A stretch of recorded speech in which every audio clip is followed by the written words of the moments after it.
mantan Wakapolri Komjen Purnawirawan Oey Grosseno mendorong Jaksa Penuntut Umum (JPU) menempuh upaya perlawanan setelah Majelis Hakim Pengadilan Negeri (PN) Jakarta Timur menyatakan surat dakwaan terhadap Tifauzia Tiasuma alias Dr. Tifa batal demi hukum.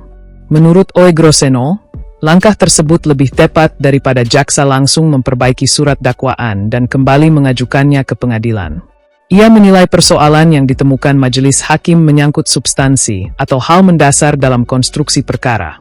Oey Grosseno berpandangan, putusan sela tersebut tidak secara tegas memerintahkan jaksa untuk memperbaiki dakwaan.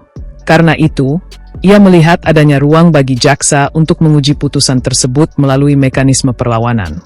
Menurutnya, langkah itu dapat memberikan kepastian mengenai benar atau tidaknya pertimbangan hakim yang menyebabkan surat dakwaan dinyatakan batal demi hukum.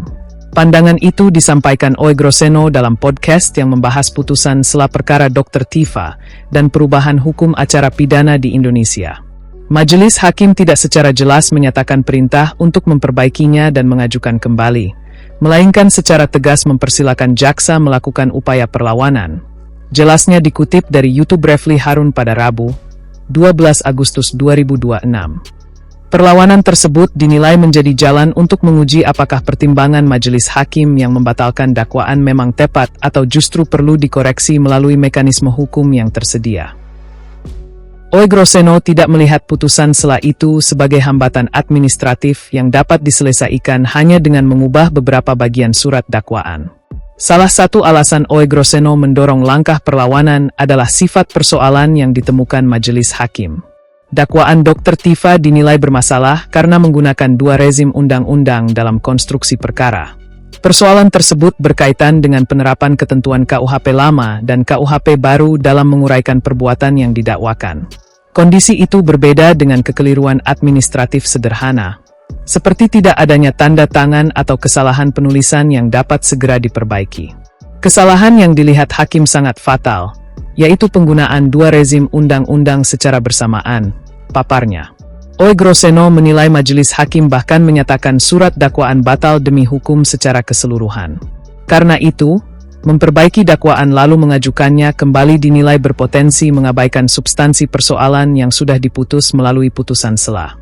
Oey Grosseno mempersoalkan kemungkinan jaksa langsung menyusun dakwaan baru tanpa terlebih dahulu menguji putusan sela melalui mekanisme perlawanan.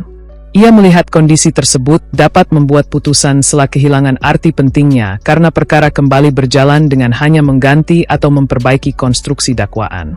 Kalau hanya sekadar diperbaiki lalu diajukan kembali dan terdakwa tetap keberatan, putusan sela ini seolah hanya jadi syarat formalitas saja. Pernyataan tersebut menjadi inti kritik Oey Grosseno terhadap pilihan jaksa setelah putusan sela. Dalam perspektifnya, apabila kesalahan yang dinilai majelis hakim bersifat fundamental, maka konsekuensinya juga harus diperlakukan sebagai persoalan hukum yang fundamental. Perlawanan dapat menjadi sarana bagi jaksa untuk menguji pertimbangan tersebut sebelum mengambil langkah lanjutan terhadap perkara.